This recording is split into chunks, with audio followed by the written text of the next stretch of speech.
As the Trump administration's trade war heats up with just about every trade partner to the United States, tariffs are on the mind of every corporation who imports their product from overseas, and the Walt Disney Company is no exception. On the contrary, Disney CEO Bob Iger recently discussed just how impactful these new tariffs could be to their overall business, and especially for their upcoming investments in their experiences division. Let's talk about these newly established tariffs and how they might actually save the Walt Disney Company from themselves when it comes to their bad decision making for their theme parks. Here on That Park Place.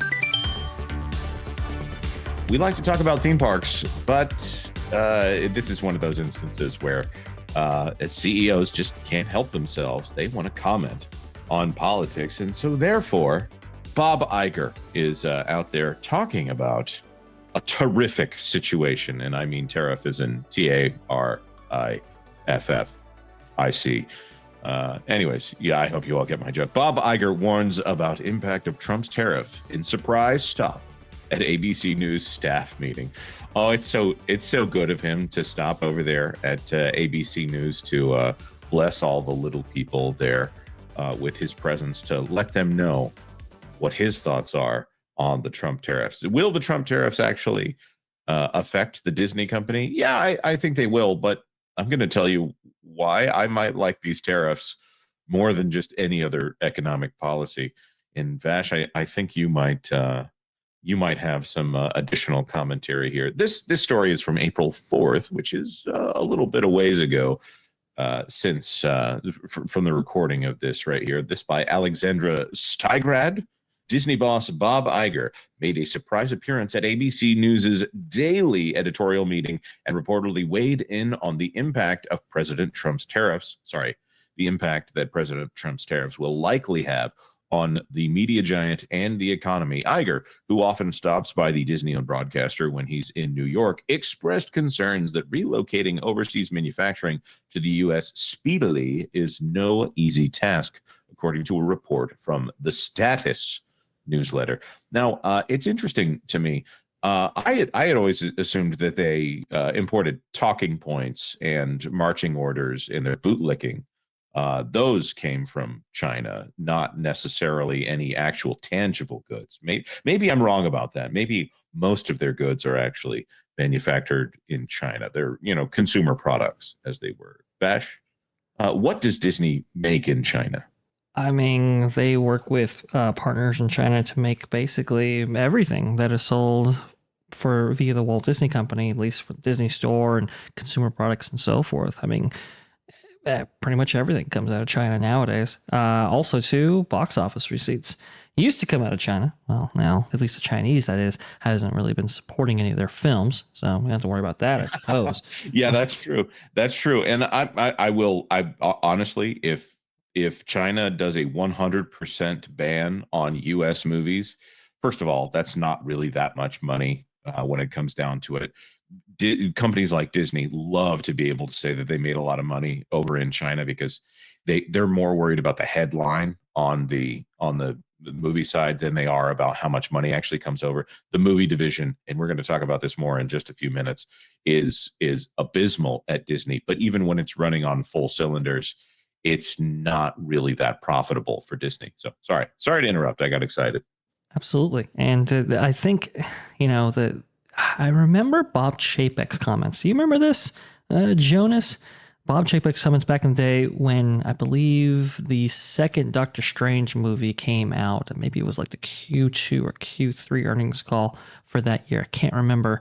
But Bob Chapek came on and said, you know what? Yeah.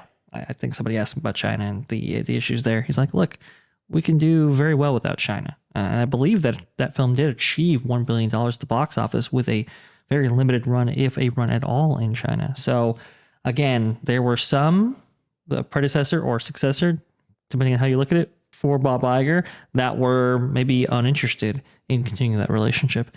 And we all know Bob Iger, where he stood.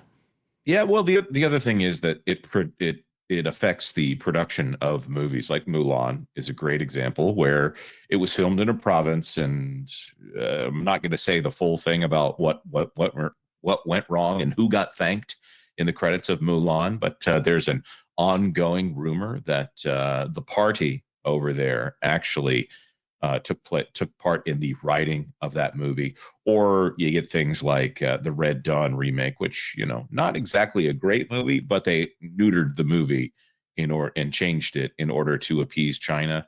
Or Iron Man 3 is a great example where they literally added 3 scenes that weren't in the American version. I've seen the scenes, guys. You're not missing anything if you haven't seen them. They added in they didn't add in a character. They expanded the scenes of the heart doctor that he runs into in the beginning of the film. And then at the end of the film, the guy who actually removes the shrapnel from Tony Stark's heart is a Chinese actor. And they added scenes in Mandarin.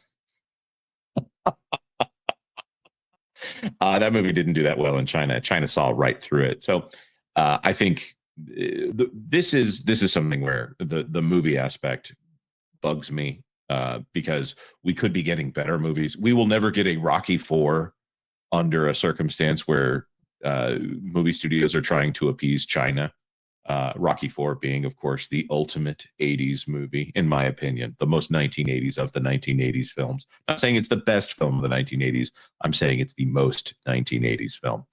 But the thing that I find interesting is if Disney is seeing tariff troubles and they're about to do a lot of construction projects, I think that there's a chance that they could have an excuse here to stop some of the very dumb things that they're doing in the Magic Kingdom right now. What are your thoughts on that, Vash? I think that's a very good interpretation of what might be happening here. It would be, like you said, they could just say, hey, look, listen, Trump, he stopped us. What are we going to do? We got to, we're not going to get that cars expansion replacement thing for Rivers of America. Oh boy, what are we going to do? And then pivot thusly. It's really interesting. I think, go ahead and share my screen for just a second here, because Bob Iger talked a lot about these tariffs and what the effect it might have on their business, and really kind of limited to cruise line because of the steel imports and so forth. But I think Disney Tourist blog here, Tom Bricker, has some really interesting commentary on all of this. It says right here, let me see. Walt Disney World and Disneyland are very different stories. In addition to importing a variety of raw materials that would be subject to massive tariffs, Walt Disney World and Disneyland will import entire ride systems. Indeed. I mean, if you're talking about a roller coaster coming from Vekoma, well, Vekoma is based out of the Netherlands. So there you go.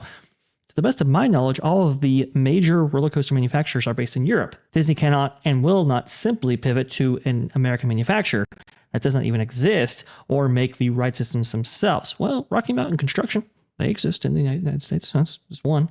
The cost in time and dollars would be greater than tariffs of an unknown duration. Instead, if the tariffs remain in place, Disney will pay more for the roller coasters, ride systems, and variety of raw materials. That means that Monstropolis, for instance, will get more expensive to construct. It's unlikely that the plans for the coaster itself will change at this stage in the game, as reworking them would be costly. It's interesting. Bill Zanetti actually had commentary on this as well. You remember Bill Zanetti, who offered up a very interesting description of what he thought of the Rivers of America project. He said this. Yeah, I remember those schematics. Yes. He said, Universal just finished a theme park before import tariffs kicked in. Disney's expansions will be considerably more costly for far less, and that doesn't even account for the insane amount of overhead that WI charges to get everything done. Hope those contracts were already signed. So there you go.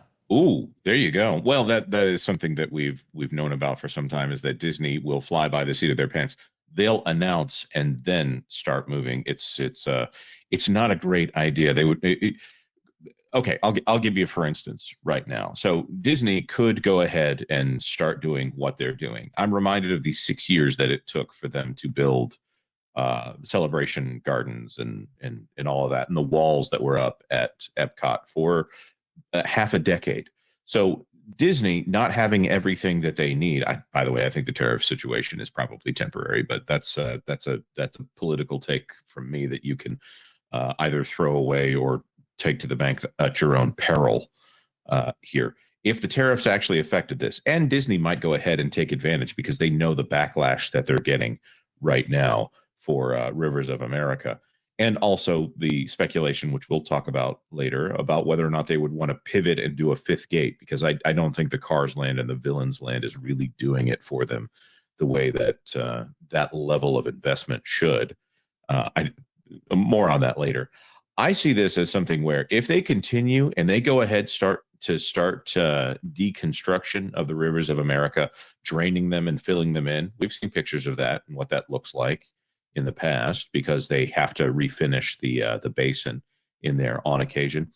I wonder if this would lead to a situation where Disney would just go ahead and put up walls again. I think any sane company would not do that. I think if they're actually acknowledging what's going on over there at Universe, they would not do something like that. But it's also something they've done in the past. So I'm hoping that we don't end up in a situation where Disney decides, okay, we're going to keep going in this direction, but they're at a standstill. And then you have this interesting yet ugly sight right here in the middle of Magic Kingdom. Vash, do you think that this is, I'm hoping I'm wrong, but do you think this is a possibility for the company? A wall up Magic Kingdom where everybody's just sticking their cameras up to look over the wood walls with the "Pardon Our Pixie Dust" sign on them. Yeah, I mean, I think that's very likely. I think that's very, if they go forward with this Rivers of America concept, that is exactly what's going to happen. We saw that a lot with Disneyland back when Star Wars Galaxy's Edge was being installed. Now, at least at Disneyland, they had the very good idea of damming off a portion of the Rivers of America so that at least the front half, which people embark on Pirates of the Caribbean or Haunted Mansion along the River's Edge, for example, would be filled in with actual water, and then the back half, that's where all the construction was actually taking place. In this case, it would actually be the reverse. So maybe they might try to minimize that in some way and say, hey, let's work on the back half first and then complete the front half, perhaps. But I think the likely scenario is that they handle this as quickly as possible, put up the work walls as soon as they can, and then, well, this site that you're seeing before you right now is the one that's ahead of the complete destruction of this area. Yeah. Wait, this is current. This is not. This is no. From back when they were refinishing it. Yeah, this is from the past here. I'm seeing the wall back there, and yeah. Okay. This is one where we're all waiting for Disney to change their mind, to stop this foolishness and come home, as the phrase goes. But I don't know. They seem to be a company that is made on questionable decisions right now. So I don't know. I don't want to say that I'm just asking questions. I'm offering hope. I'm offering an off-ramp to some of you Disney people that we know tune in on occasion. Thanks for watching That Park Plays News. For more information, consider checking out www.thatparkplace.com. And don't forget to subscribe, share, like, and send this out on your favorite social media account.